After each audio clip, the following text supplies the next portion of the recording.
En la jornada de hoy voy a ser la moderadora de este webinar que está a cargo de la profesional Claudia MacLeod, la cual ella es subdirectora regional del Centro Campenaike y también es la encargada del área hortofrutícola y frutales menores de la unidad experimental. Ella ha liderado varios proyectos como el proyecto de zarzaparrilla, domesticación del calafate también, sobre frutilla y otros frutales menores. Ella es profesional ingeniero agropecuario de la Universidad de Magallanes, así que hoy día ella les va a presentar la charla del cultivo de frutilla en Magallanes, a la cual ustedes me imagino tienen un interés en especial, que es un cultivo que nos da buenos dividendos, al menos acá en la región de Magallanes, por tener características muy particulares respecto a otras regiones del país, que en honor al tiempo vamos a ir justo ahora a las 4 de la tarde. Les recuerdo, por favor, nuevamente mantener sus cámaras apagadas y los micrófonos para mejorar la calidad también de la presentación y la exposición, evitar que se nos caiga o se nos congelen las imágenes. Todas las preguntas van en el chat, por favor.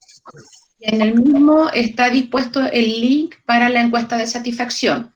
Las personas que respondan esta encuesta, a ellos se les hará llegar finalmente el link para la grabación de esta charla que va a quedar registrada. Así que no olviden, por favor, de rellenar esta encuesta y vamos a dar la bienvenida, recordarle al señor, voy viendo acá, el señor Juan Tenet, por favor, si pudiera apagar su micrófono y cámara, y las otras personas también. Así que ya en unos minutitos vamos a partir, por favor, con la charla y le vamos a dar la bienvenida a Claudia.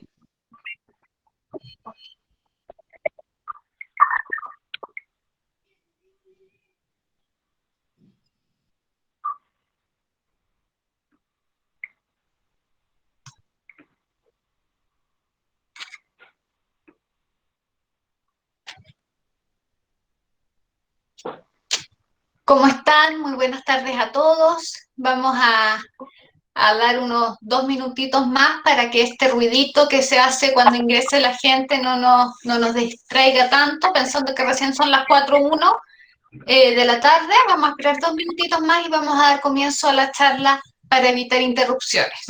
Como decía Karina, aprovechen a escribir todas sus dudas en el chat. Lamentablemente esta plataforma que nosotros ocupamos a mí no me permite ver las preguntas que ustedes van haciendo, entonces ella al final de la charla las va a resumir y las va a ir haciendo para que ustedes puedan tener las respuestas. Entonces la mejor forma para tener mejor conexión es, como ella ya les dijo, que mantengan apagados los micrófonos y las cámaras y que las preguntas las pueden escribir a través del chat. Agradezco también su tiempo para conectarse a esta charla hoy día de un tema que es bastante interesante en la región y que es sobre el cultivo de frutillas, en lo que espero hoy sea un resumen de las prácticas que se deben tener en cuenta para su cultivo. La verdad es que cada una de ellas da para una charla en específico, pero en esta oportunidad quisimos hacer un barrido por todos los aspectos de importancia y de relevancia para el cultivo de este berry que hoy día en Magallanes la verdad es que ha aumentado considerablemente su superficie, su consumo y también su demanda y se ha vuelto un cultivo muy rentable para los agricultores. Así que bueno, vamos a partir. ¿Claudia? ¿Sí? Un segundo, le quiero pedir al señor José Palacios si puede apagar su cámara, porque mientras las cámaras se mantengan encendidas, cuesta al señor William Potter, a todos los que tienen sus cámaras encendidas que las apaguen, para que pueda tener una perfecta conectividad a la charla, ya que al estar mostrando la diapositiva y todo eso, se empiezan a pegar. Eso. Y también, Eli, te agradezco que en el caso de que yo vaya hablando y no me dé cuenta que hay alguna lámina que se haya pegado, me avisen porque yo no tengo forma de darme cuenta de ello. Bueno, ¿cómo vamos a distribuir esta presentación? Básicamente quiero que distingamos de buena manera cuáles son las estructuras de una planta de frutilla, cuáles son sus funciones, caracterizar el sistema típico de producción de frutilla en Magallanes, identificar algunos manejos de invernadero que son importantes, manejos que están en manos del agricultor, como es la poda, el riego oportuno, la fertilización, algunos consejos sobre los manejos de la cosecha, también labores de otoño-invierno, porque a veces se piensa que solo requiere cuidado durante la temporada y la verdad es que también tenemos que preocuparnos del cultivo durante el otoño y el invierno, al ser un cultivo perenne. Finalmente, unas recomendaciones generales y terminar con esta ronda de preguntas y conclusiones que podemos hacer al final de la charla. Bueno, ¿por qué interesan tanto las frutillas? ¿Por qué están tan de moda? ¿Por qué los agricultores tienen tantas ganas de cultivar frutillas y por qué nosotros tenemos tantas ganas de comer frutillas? Y la verdad es que, bueno, es un cultivo súper noble. Como les decía, un cultivo perenne, lo que quiere decir es que dura más de un año, al menos acá en la región, 3, 4 años podría ser, incluso las podríamos tener más de 3 años, pero van a ir perdiendo rendimiento. Son plantitas muy pequeñas que no obstante eso nos dan rendimientos bastante interesantes en comparación al tamaño que tienen las plantas. Son grandes productoras y también son muy adaptables a distintas condiciones. La verdad es que es un cultivo que, como se dice, puede ser un poquito carne de perro, que aguanta incluso cuando no le damos los manejos más óptimos que pudiéramos darle en la temporada. Entonces, desde el punto de vista nutricional, también hoy día es un tremendo alimento. ¿Por qué? Porque tiene bajo índice glicémico, por lo tanto es un súper buen alimento para la gente que tiene diabetes, es alto en vitamina C, en manganeso, en vitamina B9 y en potasio. El color rojo que tiene se lo dan los antioxidantes, ¿cierto? Las antocianinas, disminuye estrés oxidativo, disminuye la inflamación, mejora la función vascular, el perfil lipídico y reduce el colesterol malo.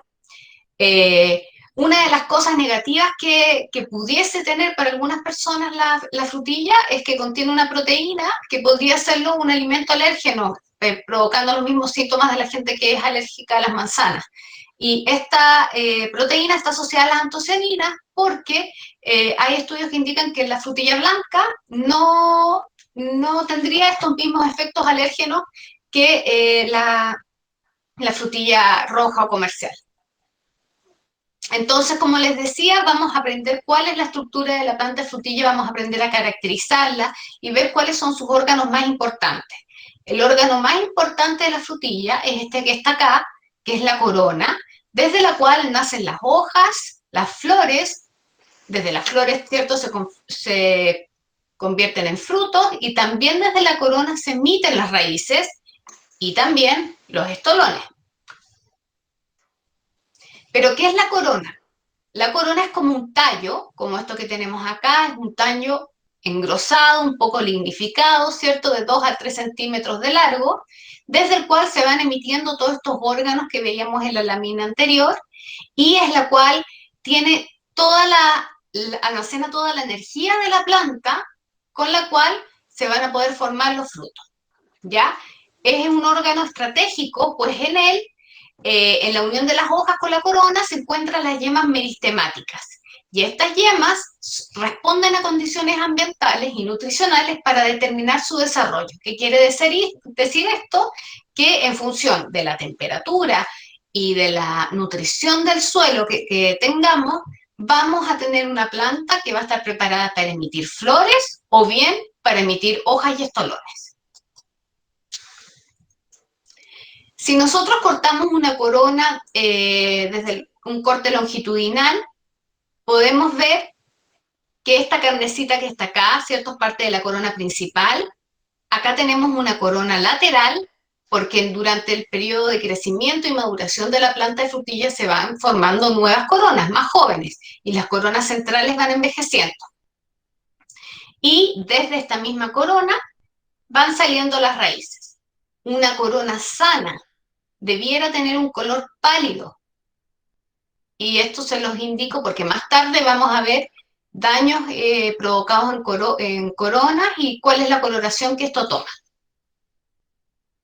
Las raíces también, por supuesto, son un órgano muy importante de las plantas de frutilla y hay de dos tipos, que son las raíces estructurales o de soporte, que son las que uno ve acá, que son de color café más oscuro y son las encargadas de conducir el agua y los nutrientes hacia arriba, ¿ya? Son de crecimiento primaveral y su floración depende de estas reservas acumuladas. Y por otro lado, toda la masa de raicillas o raíces alimenticias forman una masa radicular que va un poquito más arriba y son las más nuevas, son de vida corta, absorben agua y nutrientes y es muy importante esto que les voy a indicar acá, que el crecimiento radicular se desarrolla durante el proceso hacia la latencia vegetativa y no durante la fructificación.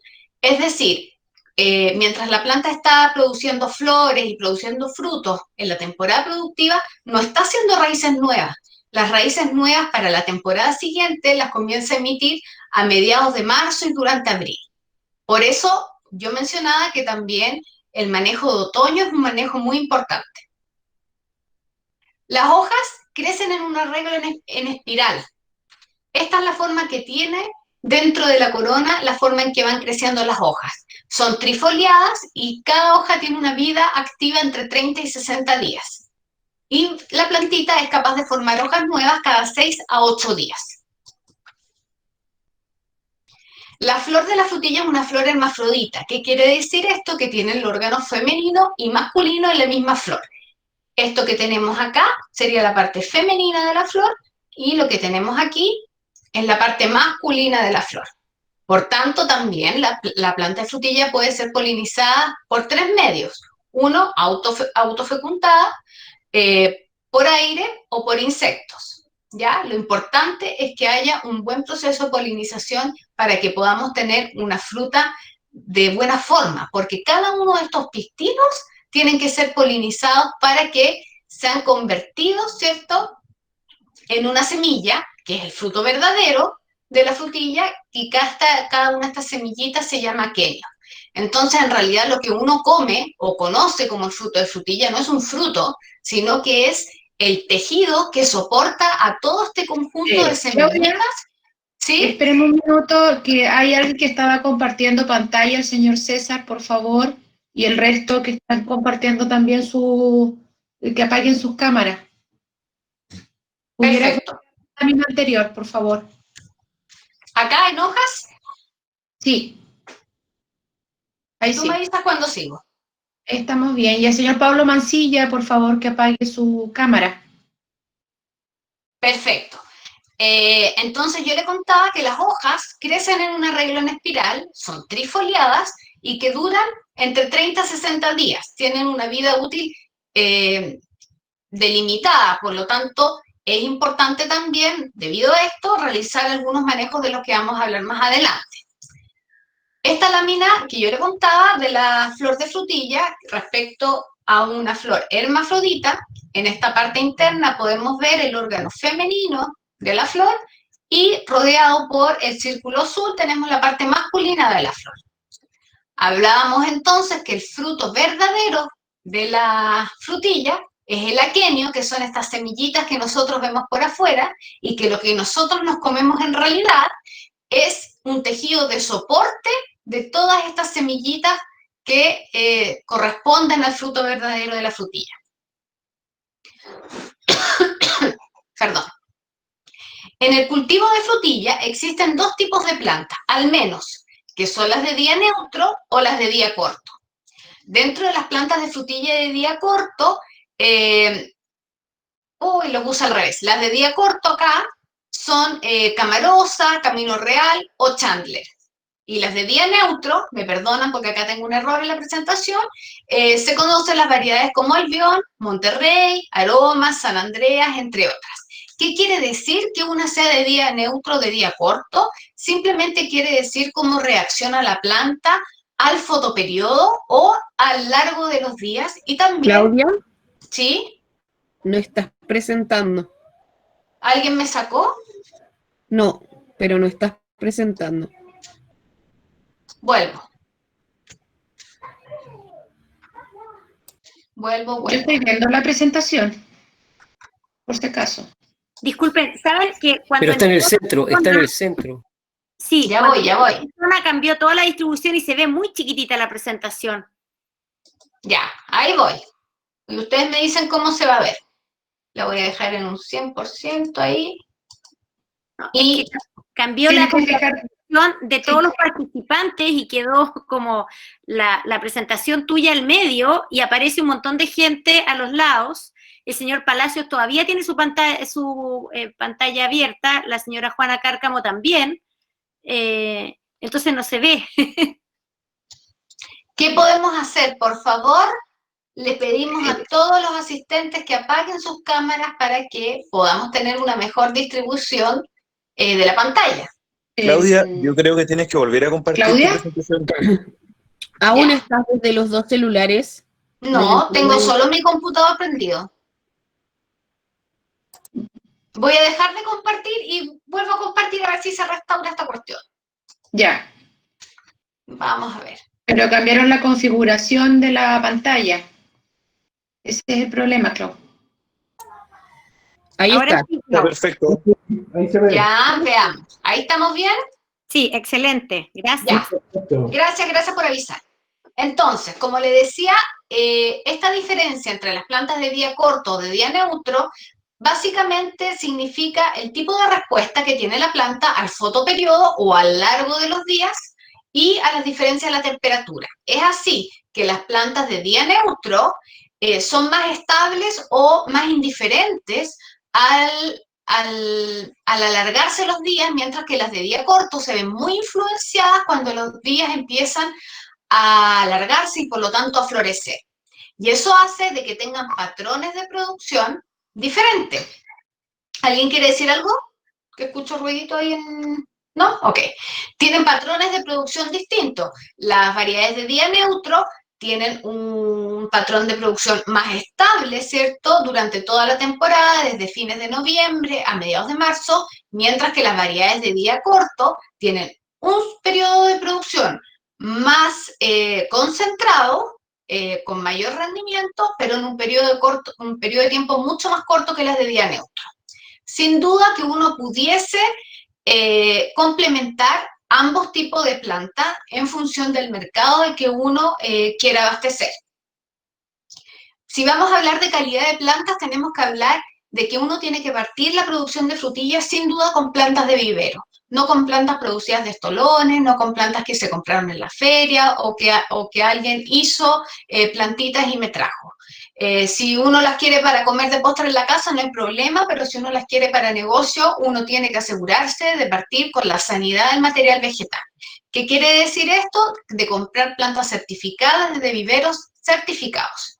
Hoy día en Chile existen dos viveros, uno que es el más tradicional, que es Agrícola Yaguén, desde el cual yo creo que casi todos los que están en esta charla lo conocen, ¿cierto?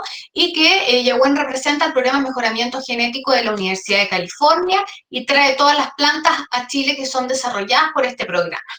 Y un vivero que es nuevo, digamos en Chile, o su representación al menos los últimos 2 años, trabaja el programa de mejoramiento genético de frutillas de la Universidad de Florida. Y tienen una variedad que se llama variedad Beauty, que es variedad de día neutro, que nosotros como INEA todavía no hemos probado, pero es con la variedad que están entrando en Chile para el sur de nuestro país. Entonces, ¿cómo es el sistema de cultivo en Magallanes? Bueno, es con plantas frigoconservadas. ¿Qué quiere decir esto? Que las plantas cuando... A ver, opción de puntero.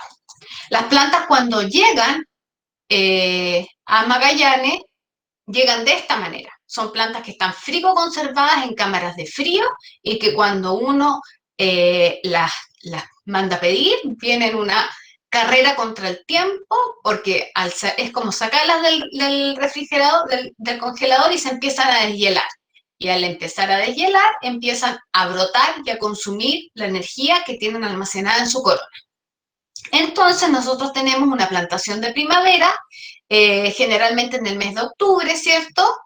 Y los rendimientos de la primera temporada son más bien discretos. nosotros lo que tenemos que hacer o lo que se recomienda es eliminar la primera flor que hace la planta, porque lo que nosotros necesitamos lograr es que la planta de frutilla genere al menos 3 o 4 coronas antes de llegar a abril y al primer receso invernal. Entonces nosotros eliminamos esa primera flor para que la planta gaste su energía en hacer raíces, en engrosar las coronas y generar nuevas coronas. Después pasamos nuestro primer receso invernal, ¿cierto?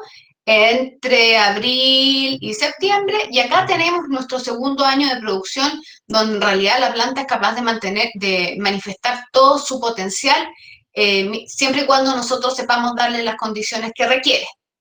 Tenemos una floración entre octubre y noviembre, y ya a mediados de noviembre estamos empezando a producir hasta mediados de marzo. Estamos hablando en variedades de día neutro, variedad Albión, que pudiera ser similar a Monterrey, a San Andreas también. Si nosotros estuviéramos trabajando con variedades de día corto, más bien la producción se nos iría desde fines de diciembre hasta enero. Ahí se nos concentraría en un gran volumen, una gran producción. También los frutos de las plantas de día corto son más grandes que los frutos de las plantas de día neutro. Por tanto, también ahí depende nuevamente el mercado objetivo al cual nosotros estemos optando. Hay gente que le gusta las frutas grandes, hay gente que no les gusta, que prefiere frutos más pequeños. Una productora me contaba que vendió frutos de variedades de día corto para una señora que hacía frutas bañadas en chocolate. Entonces ahí sí que las frutas grandes eran muy vistosas y muy apetecidas. Entonces depende mucho el sistema de producción del mercado al cual el agricultor está atendiendo. Como yo les contaba, las plantas de vivero llegan en cajas así, más o menos 500, 600 plantas por caja. Vienen saliendo de esta cámara frigorífica. Es complejo en Magallanes comprar plantas de frutilla por esto mismo, porque vienen deshielándose. Hay que traerlas lo más rápido posible para que las plantitas gasten la menor cantidad de energía que traen en la corona y las podamos plantar lo más pronto posible. Por lo tanto, la logística es súper importante, porque si la caja que nos entregan en el vivero empieza a chorrear, no la van a aceptar en el avión. Si no la aceptan en el avión, la devuelven al vivero. Y así lo cuento porque son cosas que nos han sucedido. Por lo tanto, es importante el tema de la logística. Ojalá conseguir a alguien que vuelva a embalar esas cajas para que nos aseguremos que las pongan en el avión y en el momento que nosotros las recibamos, tengamos nuestros camellones listos para plantar. ¿Qué pasa si es al revés? Si yo compré plantas con un grupo de personas y llegaron en una fecha determinada y yo no alcancé a estar lista, bueno, las pueden poner en turba húmeda, las pueden meter al refrigerador, en el fondo mantenerlas a la menor temperatura posible para que la planta baje su nivel de metabolismo y no gaste tanto la energía que trae almacenada en la corona.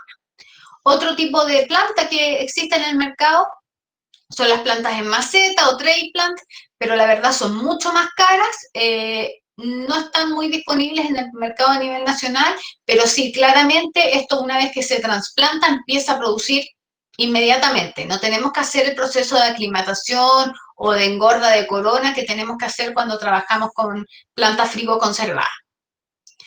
Entonces, así, esto es lo que nos llega del vivero. A veces llegan plantas, coronas un poquito más grandes, otras un poquito más chicas. Hay que decir también que Magallanes, como mercado para los viveros, es despreciable por la cantidad de plantas que nosotros mandamos a pedir. Por lo tanto, no siempre nos llega material de la mejor calidad que nosotros quisiéramos. Idealmente, cada corona debería ser al menos del grueso de un lápiz Bic. Por tanto, si tenemos la posibilidad de elegir dentro del material vegetal que llega, utilizar las coronas más grandes, más gruesas. Y resulta que también nos pasa esto, porque recibimos un moño de raíces que no sabemos cómo poner, cómo plantar, y se nos vienen estas preguntas: ¿cortamos o no cortamos las raíces? La verdad es que nosotros hemos hecho las dos cosas. Hemos cortado raíces y hemos dejado de cortar las raíces.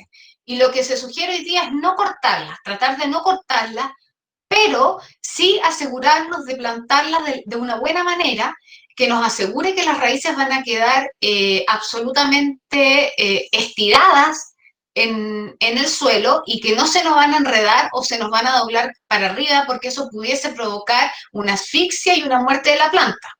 Por lo tanto, eso también implica haber hecho una muy buena preparación de suelo, un suelo suelto que nos permita establecer las plantas de la mejor manera posible, y para eso nos podemos ayudar con estas herramientas que son básicas, simples, caseras, pero que la verdad nos alivian bastante la forma en que uno planta, porque uno dispone la plantita acá, la corona, y estira todas las raíces hacia abajo y entierra la herramienta y después deja una colita nomás para agarrar y tira la herramienta hacia arriba y nos quedan todas las raíces dispuestas hacia abajo de manera, digamos, vertical.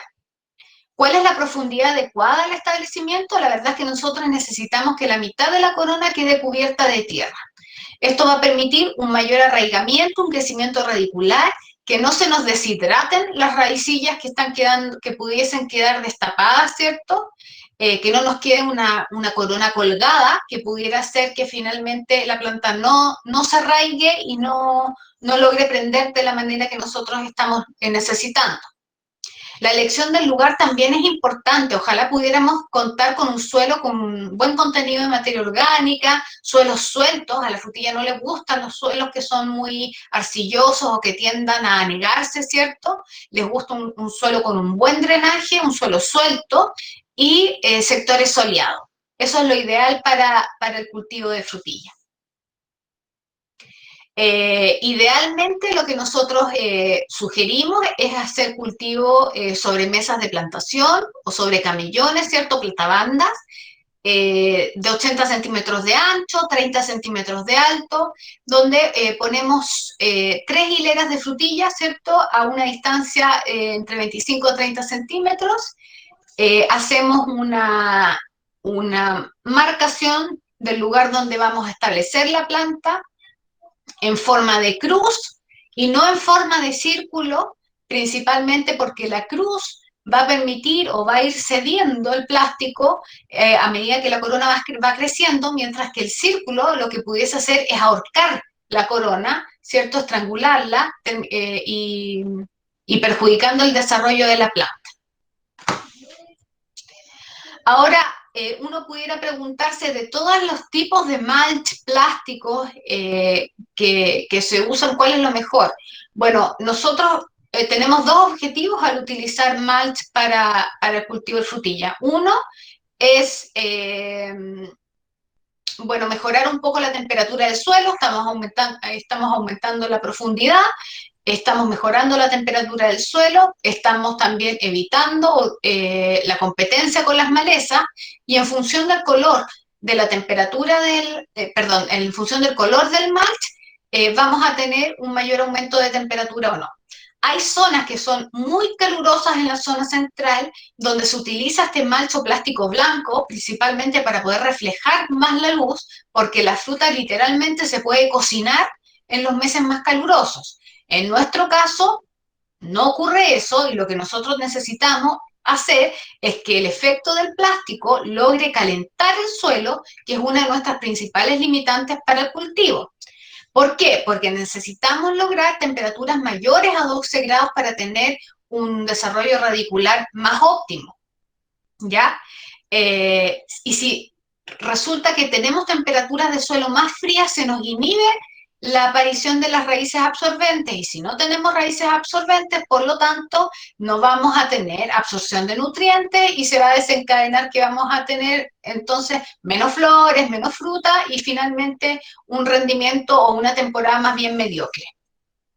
Entonces, como les contaba, tenemos un establecimiento en zigzag o en 3 bolillos. Nosotros ocupamos 3 hileras así de frutilla, y ponemos 2 cintas de riego entre medio, y la distancia de plantación varía un poco en función de la variedad que nosotros estemos ocupando. Hay variedades que son que hacen más follaje que otras, pero en general, si ustedes utilizan 30 por 30 o 25 por 25, no se van a equivocar. No las pongan más juntas porque eso va a hacer que las plantas cuando vayan creciendo generen mucho follaje, generen un microclima muy húmedo, muy oscuro, y eso va a favorecer la aparición de enfermedades provocadas por hongos. Entonces, es clave también aprender a manejar el invernadero. Las frutillas, como otros berries, son cultivos que no requieren temperaturas muy altas, son más bien de climas templados. Y su mejor desarrollo se produce en temperaturas que son, digamos, intermedias. ¿Qué quiere decir eso? Que, por ejemplo, tenemos que bajo temperatura sobre 5 grados Celsius, la planta está absolutamente dormida. Tenemos 5 grados Celsius, estamos hablando de temperatura ambiental. 5 grados no pasa nada con la planta. Entre 5 y 10, la planta empieza a funcionar, empieza a despertar, pero no hay estímulo del fotoperiodo para diferenciar yema reproductiva. Es decir, no hay influencia para que se formen flores. En cambio, entre los 10 grados y los 25 grados, tenemos un marcado efecto del fotoperiodo sobre la diferenciación de la yema reproductiva. Repito, entre 10 y 25 grados. Y lo más crítico es que por encima de los 25 grados no hay efecto del fotoperiodo en la diferenciación floral. ¿Y por qué digo que es lo más crítico? Porque no es raro que los invernaderos en verano sean muy calurosos. Por lo tanto, para cultivar frutillas necesitamos tener invernaderos bien ventilados que nos permitan, en la medida de lo posible, acercarnos más a este escenario, 20, 25. Pero de acá para allá, la cosa en verdad se nos va a ir en pura hoja. Importante también es controlar el follaje. Como les contaba al inicio de esta presentación, más o menos una hoja puede tener una vida útil de 2 meses. Y la planta también genera flores, va generando hojas y va generando estolones o plantas hijas. Es muy importante controlar la emisión de los estolones. ¿Por qué? Porque es un gasto energético innecesario. Nosotros necesitamos que la planta gaste su energía en hacer flores, porque las flores se van a convertir en frutos. Y no tenemos que dejar que la planta gaste su energía en emitir estolones, porque en el fondo eso es un gasto energético botado, es botar energía de la planta. Respecto al riego, primero quiero decirles que la frutilla es una planta de raíces superficiales. El 75% de las raíces más o menos la encontramos en los primeros 15 o 20 centímetros de suelo. Entonces, están bien superficiales las raíces de la frutilla. Son sensibles a la asfixia y también son sensibles a las altas temperaturas de suelo, ¿ya? Por otro lado, si pensamos o les cuento que el 90% del peso de un fruto de frutilla es agua, el tema del riego se vuelve muy importante, ¿ya? Dependiendo del lugar donde estemos y las condiciones que le entreguemos al cultivo, en general, la demanda de agua en la temporada va entre los 400 y 600 milímetros de agua, ¿ya? Y eso también, su distribución va a depender si tenemos un suelo más bien arenoso, más bien arcilloso, que también estuvimos ventilando, cuál fue la tasa de evapotranspiración también, pero lo ideal, insisto, es mantener un invernadero más bien templado que caluroso. Entonces, pensando en que uno no sabe, digamos, cuál es el mejor riego que le podemos dar a las plantas, ¿qué factores son los que tenemos que considerar para determinar el método de riego que vamos a utilizar? Primero, bueno, saber la disponibilidad de agua. Yo ya les dije que tenemos que tener entre 400 y 600 milímetros de agua disponibles. ¿Los tenemos? ¿No los tenemos? ¿Tenemos un estanque de acumulación? ¿Tenemos algún guatero de acumulación? Insisto, si el fruto de frutilla, el 90% de su peso es agua, agua tenemos que tener. Si no, mejor podemos optar por algún cultivo que requiera tal vez menor demanda hídrica. El tipo de suelo, la topografía del terreno, también va a determinar la tecnología que nosotros podamos ocupar, si tenemos energía eléctrica o no, ¿cierto?, en el cultivo y la mano de obra. Que pudiese, digamos, implicar regar por manguera. Quiero contarle además que lo más utilizado en cultivo de frutilla es el sistema de riego por goteo, que es el más eficiente. No obstante eso, los primeros 15 días post plantación, cuando tenemos plantitas nuevas, se recomienda suplementar con riego por aspersión o por manguera, porque las raíces no son capaces de captar la humedad que van generando los goteros, porque el bulbo todavía queda un poco lejos de las plantas. Entonces, eso para tener cuidado en los primeros días post establecimiento, si podemos poner algunos aspersores para complementar el riego por goteo, o bien repasar con manguera, fijarnos que quede realmente bien regado, porque depende mucho de estos primeros 15 días el arraigamiento de los plantines. Entonces, cuánto y cuándo regar lo vamos a determinar conociendo la demanda de agua del cultivo, la cual depende de las condiciones meteorológicas y del estado de desarrollo de la planta, porque claramente una planta pequeñita no tiene la misma demanda que una planta que pudiera estar en estado de floración, en cuaja o en cosecha.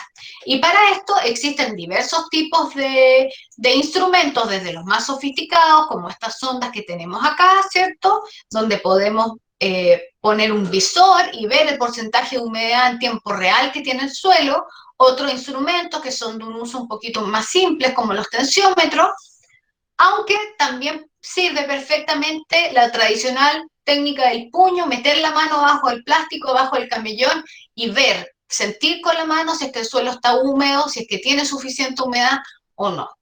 No necesitamos que chorree el agua por la mano, pero sí necesitamos que no se nos desarme la bolita de barro que vamos a tomar con el suelo. Respecto a la fertilización o a los nutrientes, es muy importante para el cultivo de frutilla. Principalmente, bueno, tanto los macronutrientes como el nitrógeno, fósforo y potasio, pero los micronutrientes también, como el boro, como el calcio, el manganeso, que son claves en el desarrollo de la forma, del sabor, de la coloración también, y de la, ¿cuál es la palabra? De la firmeza del fruto. Entonces, los fertilizantes que nosotros apliquemos tienen directa relación con el nivel de rendimiento y las propiedades químicas del suelo. Ahora, no existe, o bien sí existe, porque se las voy a dar después, pero en general uno dice que uno no puede decir o no puede dar un programa de fertilización general para todos, sino que uno tiene que ir al caso a caso del tipo de suelo que tenga cada persona en su huerto. La falta o exceso de algún nutriente se va a ver inmediatamente reflejada en una coloración de las hojas diferente, en una baja de rendimiento, en una toxicidad del cultivo. Entonces, lo que uno debiera partir es hacer un análisis de suelo.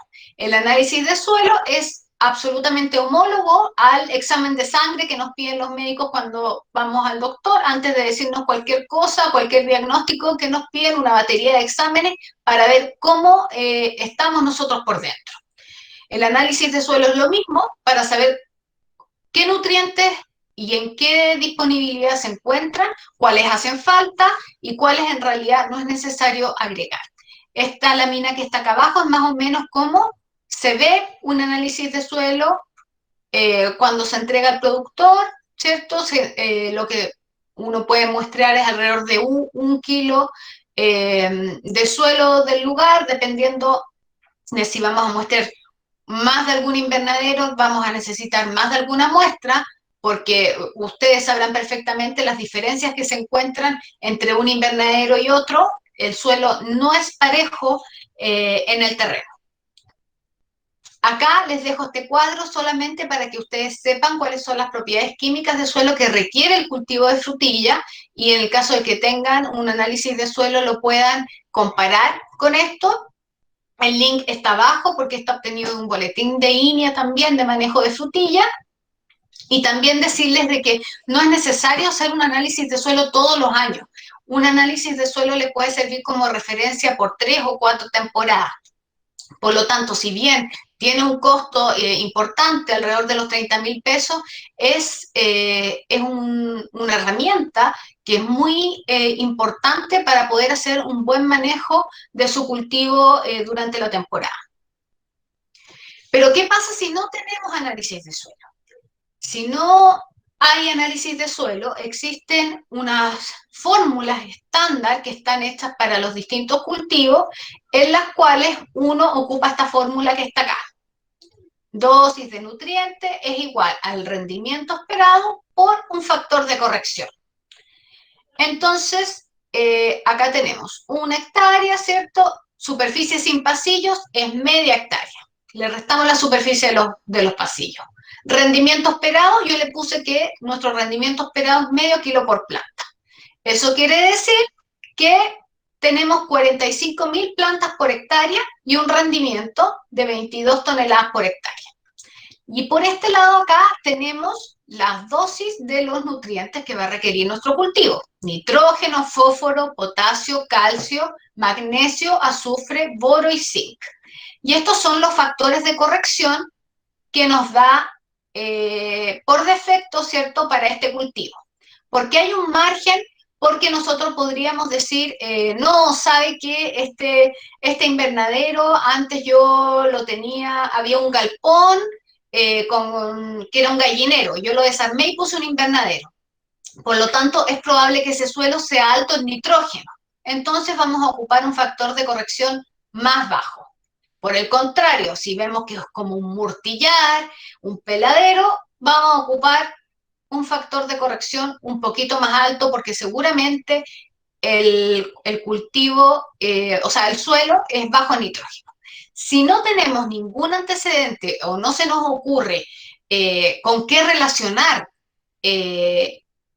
cuál de los dos números ocupar, siempre nos vamos al mayor. ¿Ya? Entonces, en este caso, nos fuimos a ocupar el factor de corrección mayor.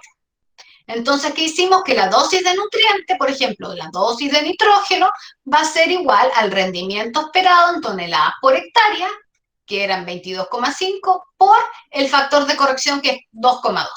Entonces, esto me da 49 kilos de nitrógeno por hectárea. Ya, si yo lo llevo a un invernadero de 240 metros cuadrados, me da esta dosis de nutrientes que yo necesito para la temporada. Ahora, estamos hablando de los nutrientes, de los minerales. Ahora hay que pasar a ver qué contenido de estos nutrientes tienen los productos comerciales. Y eso ya es algo que es caso a caso en función de lo que nosotros vayamos a ocupar. Pero solo les quiero decir de que cuando no hay un análisis de suelo, uno puede calcular la cantidad de nutrientes que le vamos a aportar al suelo en función del rendimiento esperado. Y algunos tipos de fertilizantes utilizados en producción de frutillas están los ultrasol, el ultrasol inicial y el ultrasol producción.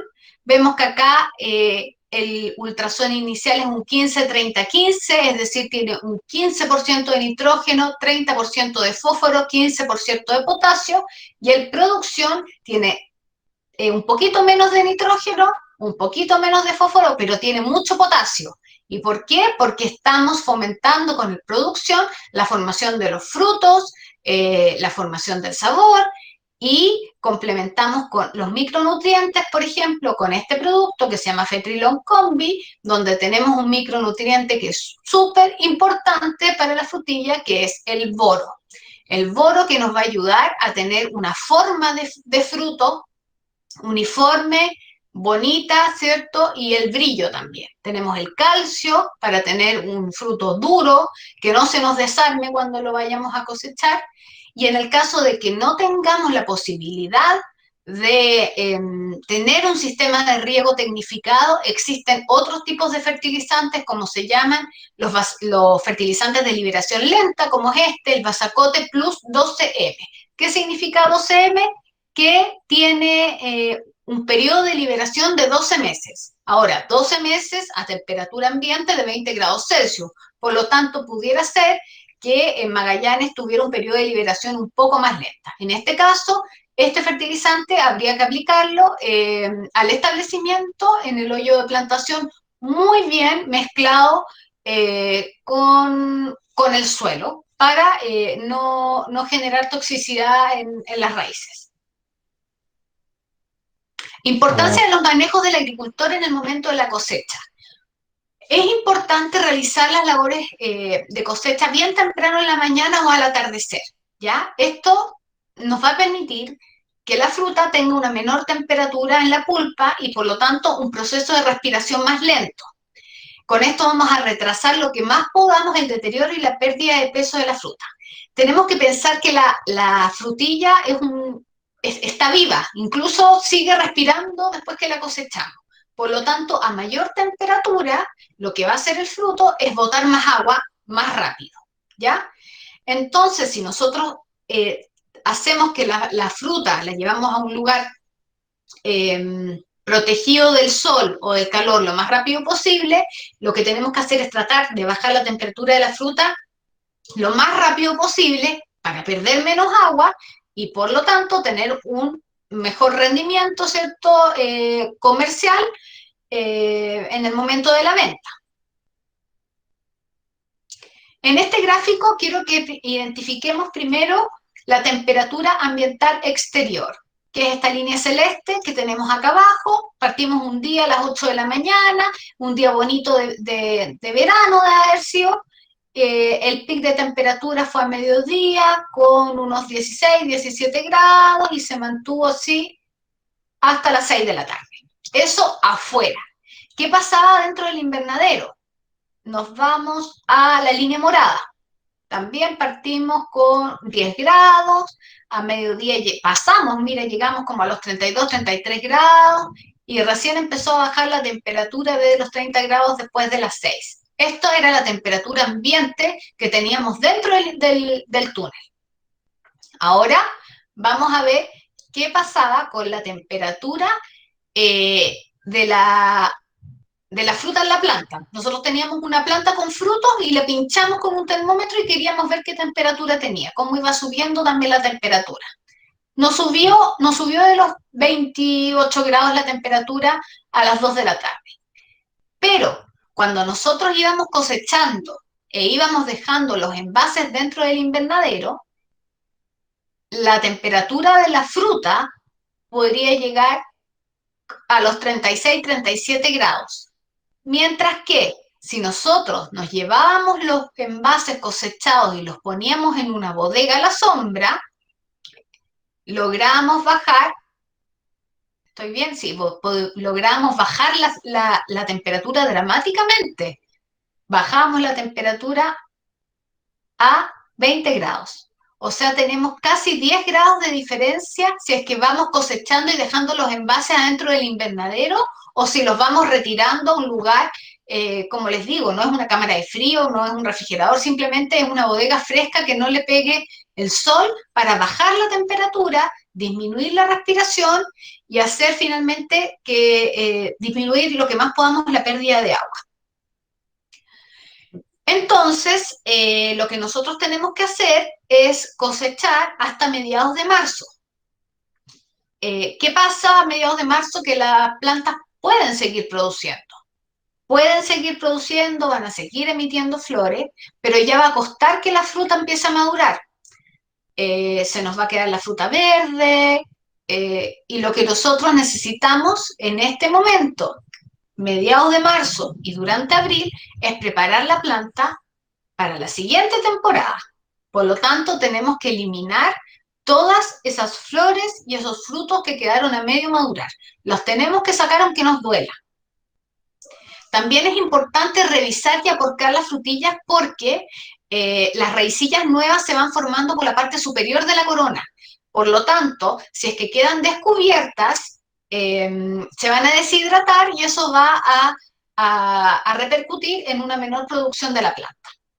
Entonces, los días cortos de otoño, ya cuando vamos a mediados de marzo, vamos a promover la formación de las raíces. Ahí es importante volver al ultrasol inicial o algún fertilizante que sea más rico en fósforo para promover el desarrollo radicular, ¿cierto? Y bajar ya a fines de febrero todo lo que tiene que ver con la fertilización nitrogenada para que no nos vaya a agarrar el invierno con una planta muy, muy frondosa. Cuando ya va bajando la demanda de agua, vamos cortando el riego también paulatinamente, las vamos induciendo a la dormancia, ¿ya? Para que ya a mediados de mayo ya la planta esté absolutamente dormida. Lo que hacemos antes de entrar al invierno es una poda de limpieza. Vamos a podar las hojas que tengan tal vez alguna sintomatología asociada a enfermedades, vamos a podar los focos de botrytis, pero vamos a cubrir la corona con hojas. No vamos a hacer una poda a piso en abril-mayo. Vamos a dejar que las plantas pasen el invierno con sus hojas. Ventilar. Vamos a ventilar en marzo, como les decía, las vamos a preparar para que las heladas no las encuentren despiertas, porque si las heladas encuentran las plantas despiertas, vamos a provocar un daño en la corona. Todo esto lo tenemos que eliminar, que son focos de enfermedades, focos después para que vengan ratones también. Entonces hay que hacer una limpieza del invernadero antes de entrar el invierno, lo que no significa sacar todas las hojas de las plantas. También tenemos que preocuparnos de mantener las malezas perimetrales al invernadero a raya. No sacamos nada con tener el invernadero impecablemente limpio adentro si afuera tenemos un pastizal, porque las plagas se mueven de afuera hacia adentro. Por lo tanto, vamos a seguir teniendo presencia de plagas si es que afuera nosotros estamos creando un ambiente propicio para su desarrollo. Es súper importante saber reconocer las plagas y los signos asociados a su presencia.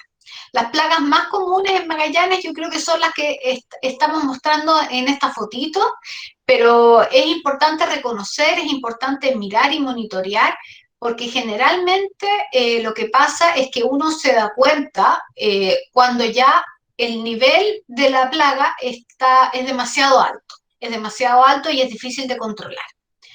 Un buen ejemplo de plaga asociado a frutilla en Magallanes es el pulgón, que puede ser Misupécice y otros que hay, ¿cierto? Cuyo principal daño es que, bueno, es transmisor de virus, produce melaza también, es chupador, ¿cierto? Tiene controladores biológicos naturales en la región. Las chinitas nativas son controladoras de pulgones y una medida preventiva para poder monitorear el ingreso de los pulgones a los invernaderos es el uso de las trampas pegajosas. Las trampas pegajosas de color amarillo, las cuales tenemos que disponer en las ventanas y en las puertas, porque queremos monitorear su ingreso al invernadero. No sacamos nada con ponerlas a la mitad del invernadero, porque en el momento que nosotros veamos pegado un pulgón en la trampa que está en la mitad del invernadero, significa que ya lo recorrió completo. Y eso va a hacer que nosotros lleguemos un poco tarde también a su control. Otra plaga importante en frutilla, muy común, es la arañita bimaculada, ¿cierto? Acá tenemos la fotografía en sus distintos estadios, en adultos, ninfa y también los huevitos. Se alimenta el contenido celular de las hojas, va dejando unas manchas pálidas que va contrastando con el verde de la epidermis, y ya cuando el daño está desatado, logramos identificar incluso telas arañas por sobre el cultivo de frutillas. A esas alturas ya es muy complejo el control y la única forma de identificarlas es a través del monitoreo, sobre todo en el en vez de las hojas. En la parte de abajo de las hojas es donde se ubican la mayoría de las plagas.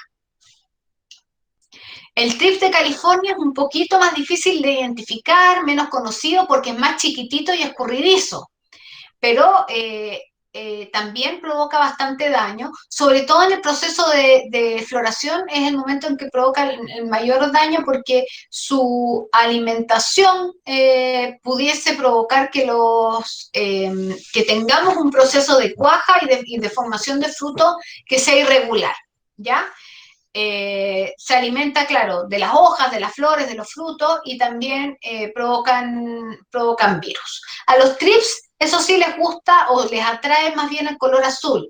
Entonces hay trampas cromáticas adhesivas de color azul que también deberíamos ubicar en lugares estratégicos para monitorearlo. La idea de utilizar las trampas es para el monitoreo. No es para ponerlas en octubre y sacarlas en marzo llenas de moscas, porque la verdad que ahí no están cumpliendo su función. Si vamos a poner trampas, es para ver de qué manera van ingresando los insectos al invernadero, cómo va aumentando su población y que nos pueda dar herramientas para decidir el mejor momento de realizar tal vez algún otro tipo de manejo. Respecto a las enfermedades, son los mismos comentarios. De saber reconocer las enfermedades y los síntomas. Casi siempre lo que es más fácil de reconocer son las enfermedades que tienen síntomas aéreos, en este caso oidio y botritis. Es lo más fácil de reconocer. No obstante, yo creo que tenemos bastante desconocimiento respecto a lo que son los hongos de suelo. Los hongos de suelo que son súper importantes en frutilla, que provocan mucho daño, que pueden llegar hasta provocar la muerte de la planta, y que son provocados por estos hongos que de manera natural viven en el suelo, pero cuyas poblaciones se ven potenciadas de acuerdo a los manejos que nosotros podamos hacer. Por ejemplo, manejos de riegos inundativos, prolongados, que haga que la planta pase por un periodo digamos, de anegamiento y después pase por un periodo de sequía, por ejemplo, periodos muy secos, son manejos que hacen que se desencadenen todos estos procesos de enfermedades provocadas por hongos que son complejos y, como digo, pueden hacer que nuestras plantitas se mueran. Entonces, también no todo es tan difícil. Podemos crearnos metodologías simples con indicadores que nos permitan estar atentos a qué es lo que pasa mirando nuestras plantas. Por ejemplo, acá creamos una escala de lo que pudiera ser una definición de ataque de arañita en frutilla. Un índice bajo, ¿cierto? Acá ya no tenemos tanto daño. Un daño medio, se van poniendo un poquito medias bronceadas. Acá ya tenemos un daño alto en frutilla y acá ya tenemos un daño súper alto provocado por arañita. Otros intrusos también, los pájaros son muy buenos para comerse la frutilla. Si vivimos en el campo, tenemos parcelas, sabemos que esto existe y por lo tanto debemos tener un manejo preventivo de ello, al igual como en las casas, ¿cierto? Y también la chaqueta amarilla es súper compleja de manejar, le gustan mucho los frutos dulces, por lo tanto también aquí yo les puse el link porque estamos en una época súper buena para atrapar avispas reina, y por cada avispa reina que nosotros seamos capaces de eliminar por temporada, después en el fondo nos deshacemos de muchas obreras.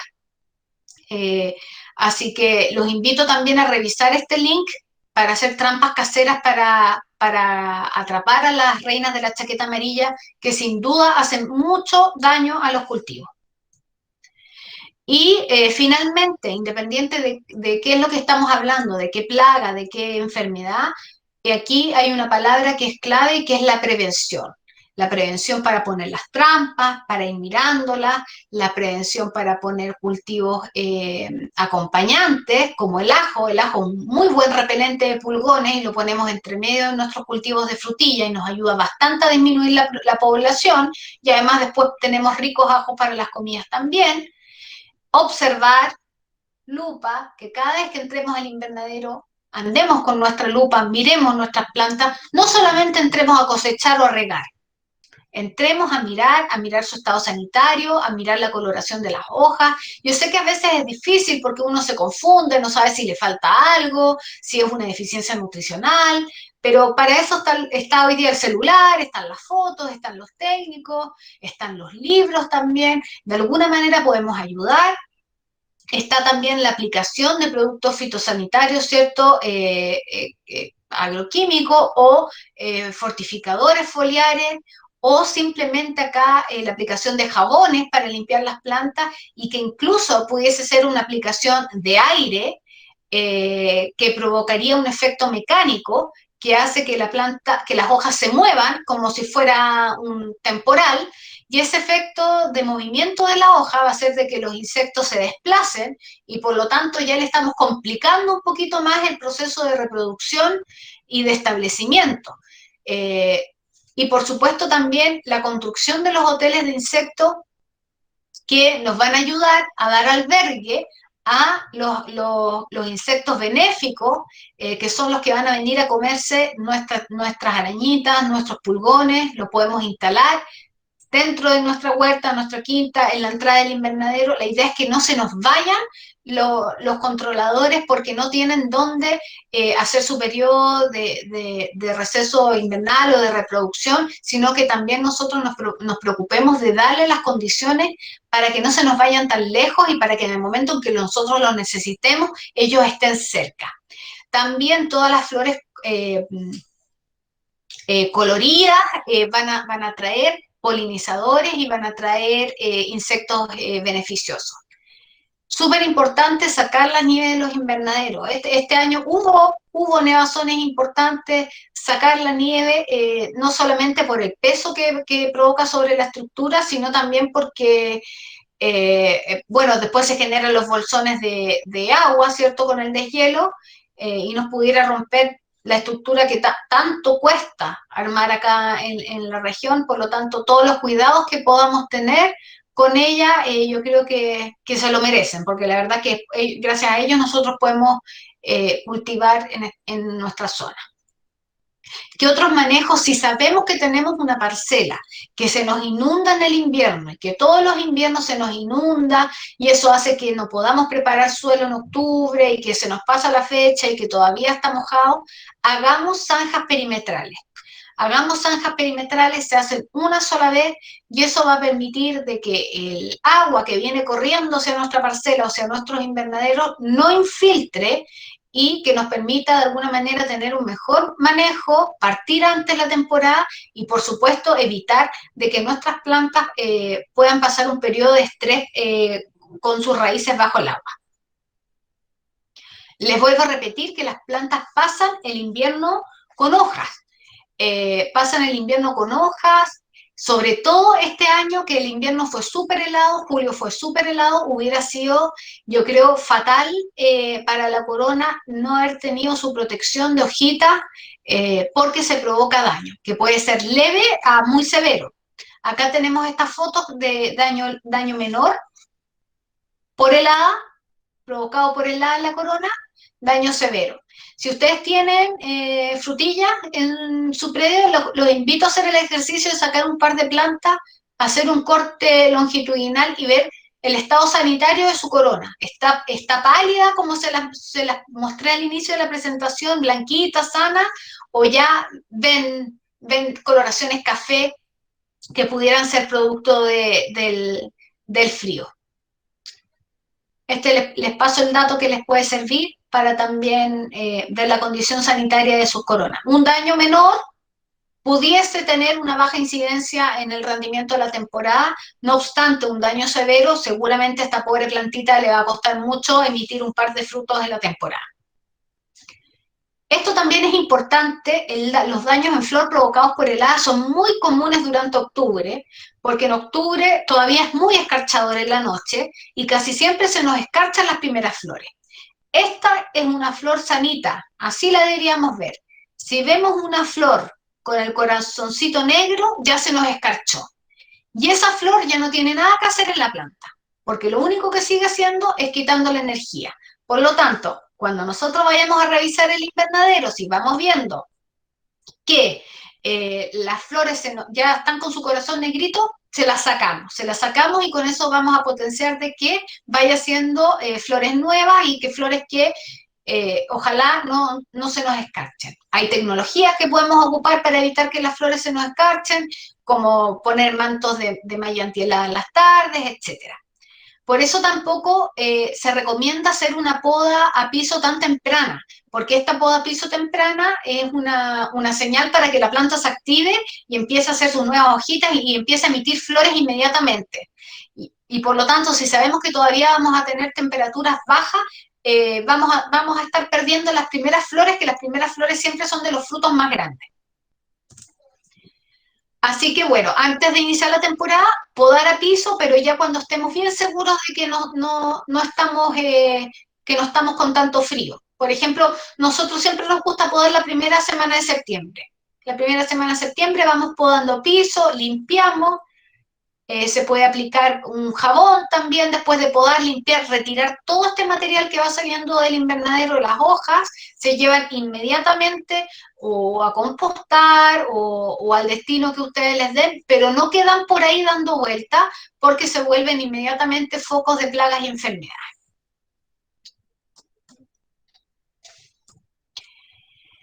Recomendamos nosotros cambiar el cultivo máximo cada 3 o 4 temporadas. No más, ¿por qué? Porque las plantas van disminuyendo su rendimiento, van disminuyendo el rendimiento, van disminuyendo el tamaño del fruto, por lo tanto se hace más rentable volver a hacer la inversión de comprar nuevamente material vegetal y en lo ideal hacer rotación de cultivo principalmente por el tema de los hongos de suelo que les comentaba hace unos instantes.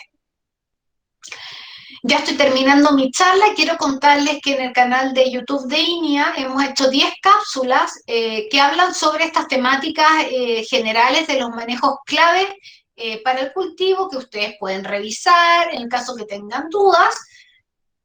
También estas fueron subidas y también tenemos de manera complementaria nuestros videos del programa de Agricultura Sustentable, donde pueden ver también información que les puede servir, por ejemplo, sobre el hotel de insectos que estuvimos conversando, sobre el compostaje, si es que quieren compostar los residuos que tienen de su invernadero, cómo hacer bokashi, que es un excelente mejorador de suelo de origen orgánico, al igual que el compost, y sobre los violes, sobre los policultivos, y también acá tenemos un programa Frutos de la Patagonia especial para el cultivo de frutillas.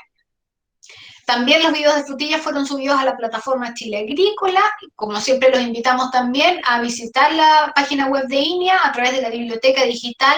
Pueden encontrar mucha información que está subida, entre ellas estos informativos, ¿cierto?, que son locales, pero también hay boletines de otros centros regionales que son muy completos y tienen mucha información que de seguro va a ser de utilidad para ustedes.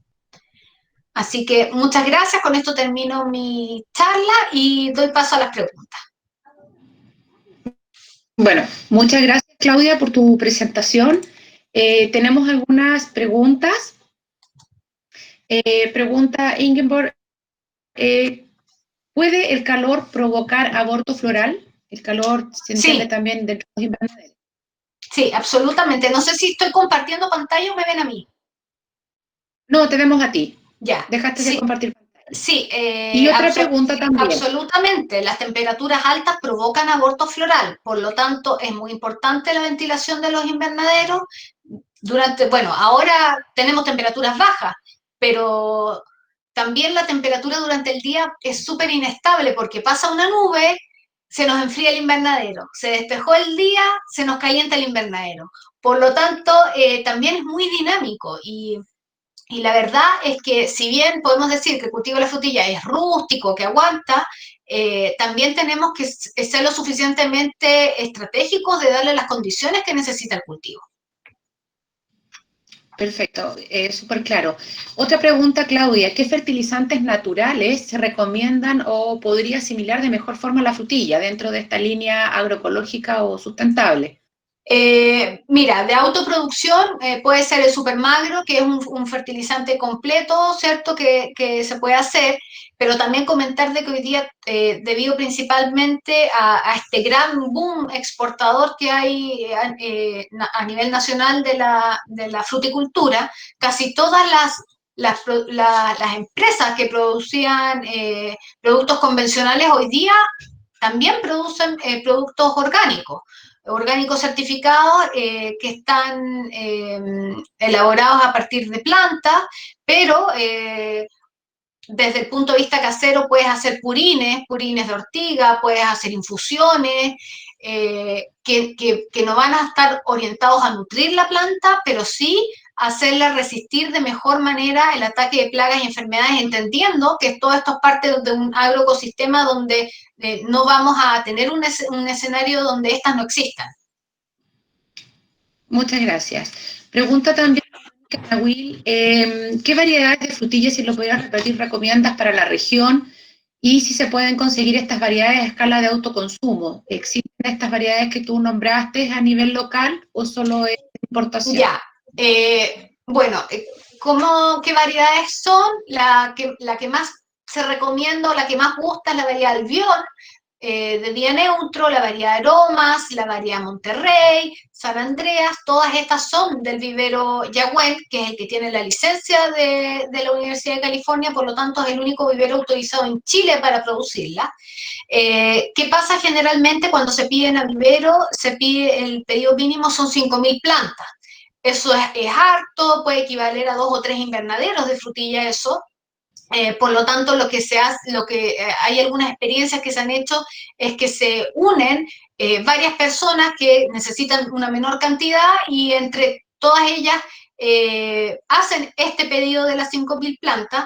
¿Y por qué? Porque tú podrías pedir menos, pero el costo proporcional es altísimo. Si una planta de frutilla te cuesta 70 pesos, digamos a nivel mayorista, como hablando sobre 5.000 plantas, te puede llegar a costar 200 pesos si es que estás pidiendo 500 o 1.000. Por lo tanto, conviene agruparse. Lo otro que pasa también es que a veces los agricultores piden las 5.000 por esta misma razón, aún sabiendo que no las van a ocupar todas y las revenden.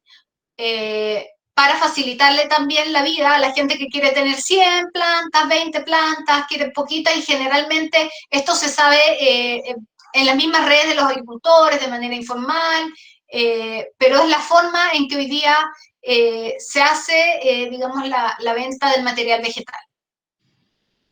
Ok, gracias. Otra pregunta, la señora Mónica Muñoz dice, ¿qué insecticidas naturales o caseros se le pueden aplicar a las frutillas? Pueden ser infusiones, decocciones también de ajo. El ajo, el ají, la cebolla son excelentes insecticidas naturales. ¿Para qué hablar de la ruda también? Hacer una maceración de ruda, un purín de ruda también es una excelente alternativa. Información en internet de eso hay un montón y también está dentro de nuestros videos de agricultura sustentable para que ingrese ahí y pueda tener la receta. Otro consejo también podemos mencionar el famoso jabón potásico que hoy día se está utilizando mucho como una ayuda para las plantas también. Exactamente, el jabón potásico que es claro, se hace con hidróxido de potasio y alguna grasa que puede ser manteca. Y para el que no lo quiere elaborar también, hoy día existen otros formatos de venta también. Les cuento que el jabón Popeye lanzó una nueva línea de jabón agrícola que tiene este objeto y cuyo fin, aparte de hacer una limpieza de las plantas, es generar es obstruir en el fondo el esqueleto externo de los insectos y en el fondo como que los seca y con eso les provoca la muerte. Ok, después tenemos pregunta Jonathan Donaide.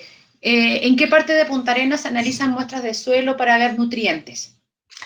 En INIA se reciben las muestras de análisis de suelo, donde se envían al laboratorio que está en Chillán, que es INIA Quilamapu. Ahora, por causas que todos entendemos, particulares de la pandemia, el laboratorio está funcionando, digamos, con su capacidad reducida y tendríamos que confirmar con la secretaria del centro si es que estamos en este momento recibiendo muestras de suelo. De todas maneras, es recomendable tomar una muestra de suelo un poquito más adelante en la temporada, cuando el suelo esté un poquito más calentito, porque eso va a hacer de que tengamos algunos nutrientes como el nitrógeno más disponibles. Y sobre todo si nos vamos a regir con este análisis de suelo por más de una temporada, 2 o 3, ojalá que esta foto que nos saquemos o este análisis sea lo más representativo del invernadero. Ok, acá estoy leyendo. ¿Cuánto es el tiempo mínimo que se puede, dice, se puede conseguir para comprar si es frigo conservado? ¿Ya es tarde comprar a esta altura? Me imagino que debe ser por la compra.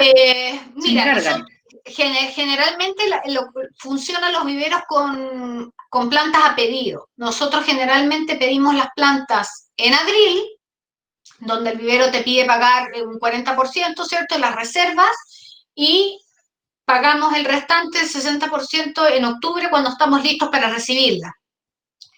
¿Por qué con tanta anticipación? Para asegurarte que el vivero disponga de la variedad que tú andas buscando y no termines comprando simplemente lo que hay. Porque muchas veces nos pasó que por llegar tarde terminamos comprando lo que había porque ya no había disponible albión, ya no había aromas, y, o simplemente te dicen, no, ya no hay y perdiste la temporada por no programarte oportunamente. ¿Y en el vivero Yagüel el mínimo para comprar son 5.000 o puedes comprar menos asumiendo ese costo? El vivero Yagüel tiene te vende 5.000 plantas, pero también el mismo vivero te manda como a su minorista, que también depende del mismo vivero, pero te cobra tanto más, que es mucho mejor tratar de unirse para poder tener el valor por planta más barato, porque el flete aéreo también es caro. Ok, se entiende, sí. Después, Paula Subiabre dice, yo tengo unas frutillas que dejaron de producir esquejes, me imagino que deben ser estolones. Las hojas están verdes, pero aún no salen frutillas y las plantas las tiene hace 2 años. ¿Ya? ¿Plantas de vivero o son plantas producidas justamente de...? Claro, esa es en el fondo la duda que tengo con la pregunta, porque si tú tienes plantas nuevas, lo que tú quieres tener es flores, no estolones. Por lo tanto, te sugiero tratar de probar ahora, no dejar que haga estolones, a ver si con eso promueves la formación de flores. Ok. Y Sergio Astorga, ¿qué es lo mejor para lidiar con el TRIPS o al menos una recomendación? Bueno, estuvimos conversando hoy día de varias alternativas. No te voy a recomendar un producto químico con una dosis, porque la verdad estábamos hablando de medidas preventivas como cortar el pasto de lateral, como las trampas azules, ¿cierto? Que estamos, que es un color que a los TRIPS les gusta mucho. Tratar de mantener un equilibrio en la ventilación, en el follaje, y asegurarte si el daño que tú tienes por TRIPS es realmente provocado por TRIPS o por otro insecto, porque yo hoy día diría que el pulgón o la arañita hace mucho más daño que el TRIPS. Entonces, te sugiero que monitorees bien la población de TRIPS y te asegures de que realmente es la plaga que es más importante dentro de tu invernadero. Que pudiera serlo, lo que pasa es que es poco común.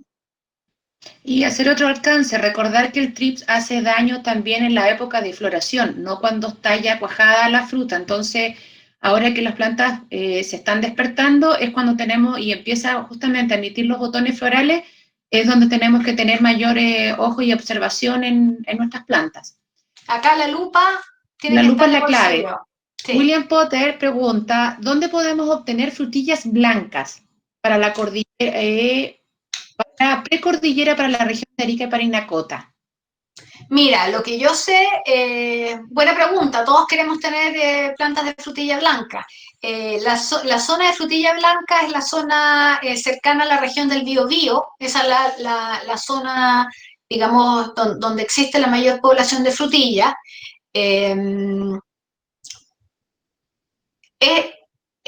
Formalmente creo que hoy día ningún vivero está produciendo plantas de frutilla. Se han hecho plantas de frutilla asociadas a proyectos específicos. En línea, Quilamapu en Chillán tuvo un proyecto asociado a un grupo de agricultores de una cooperativa donde se multiplicaron plantas, se limpiaron las plantas, ¿cierto? Se eliminaron los virus, las enfermedades, para volverlas productivas, porque también uno tiene que tener mucho cuidado cuando compra plantas de cualquier parte donde no tenemos certeza de cuál es la calidad fitosanitaria, porque no solamente podemos caer en traer un material vegetal que sea poco productivo, sino que además podemos traer plagas y enfermedades que no están presentes en nuestra región. Por lo tanto, también sé que la Universidad Católica en Santiago está produciendo plantas de frutilla blanca, pero no sé si las tiene para comercialización. Esa es la información que puedo entregar. Gracias. Marcela García pregunta, ¿se pueden cultivar frutillas con sistema hidropónico? Se puede producir frutillas con sistema hidropónico, entendiendo que el sistema hidropónico no necesariamente es agua, sino también cualquier mezcla de sustratos que no entreguen nutrientes. Nosotros tenemos una experiencia hace un par de años en nuestro huerto en Puerto Natales, donde produjimos frutillas en mezcla de sustratos de turba con vermiculita.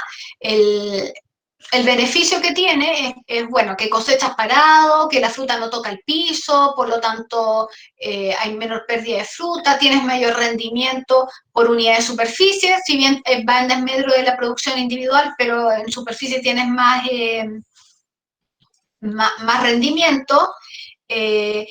Lo malo, que no es tan malo tampoco, pero es que este sistema no tiene como una capacidad buffer que tiene el suelo de resistir, porque el suelo mantiene humedad, tiene algo de nutriente. Esto es algo que está totalmente muerto. Por lo tanto, depende absolutamente del manejo que tú hagas y de los nutrientes que tú le entregues, y por lo tanto resiste en menor medida los errores que tú puedas manejar. Tienes que saber muy bien fertilizar, tienes que saber muy bien trabajar la conductividad eléctrica del agua.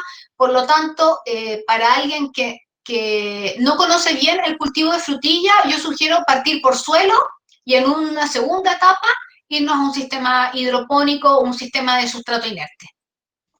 Ok, gracias. Después tenemos otra consulta de Mladen Maslow, son dos preguntas. Cuando dices rotación de cultivo, ¿se debe entender que después o 4 temporadas se debe cambiar el piso? Y la otra pregunta es, ¿en Punta Arenas se da mejor la frutilla al exterior o interior? ¿O debemos tenerlas en túneles de invernadero? Vamos por la primera. Cuando hablamos de rotación de cultivo, hablamos cultivar frutillas después en otro lado o utilizar ese mismo invernadero para producir otro cultivo. ¿Y por qué? Principalmente por el ciclo de las enfermedades que están asociadas al cultivo que tenemos dentro del invernadero.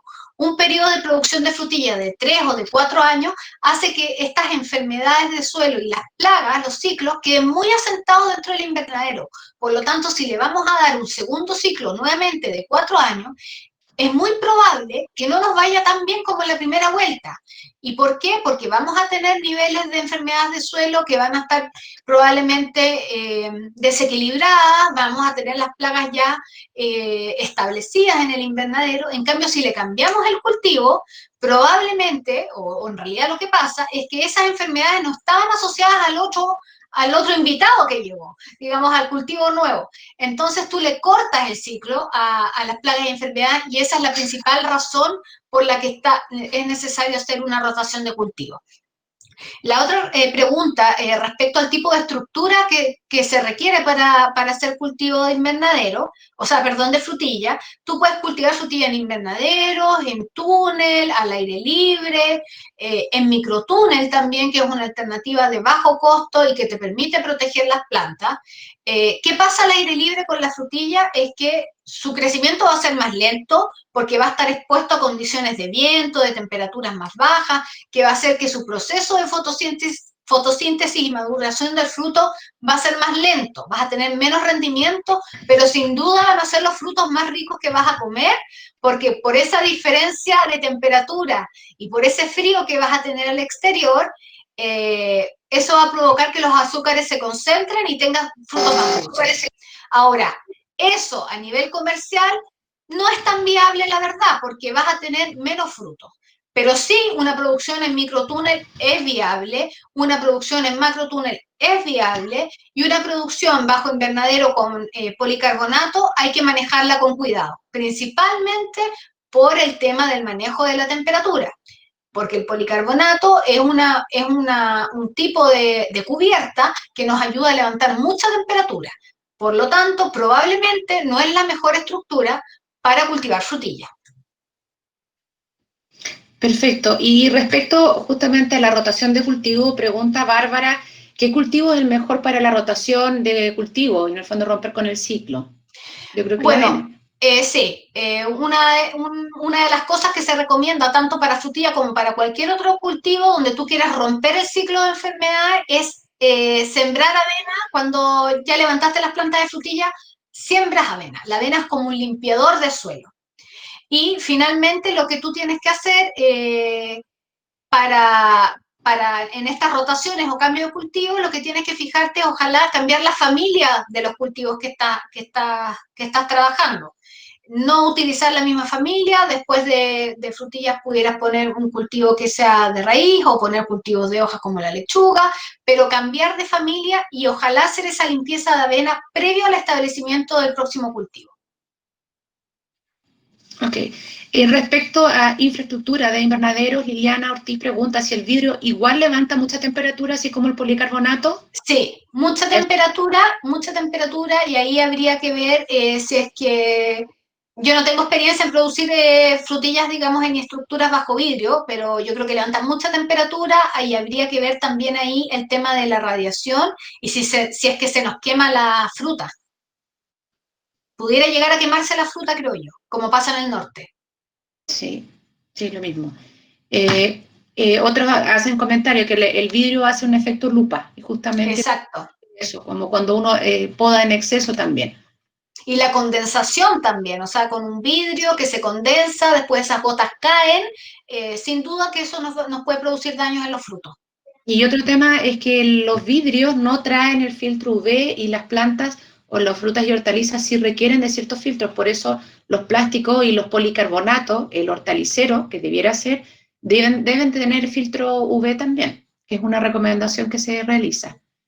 ¿Es bueno poner ventiladores en los invernaderos para que saquen el aire caliente? Preguntan.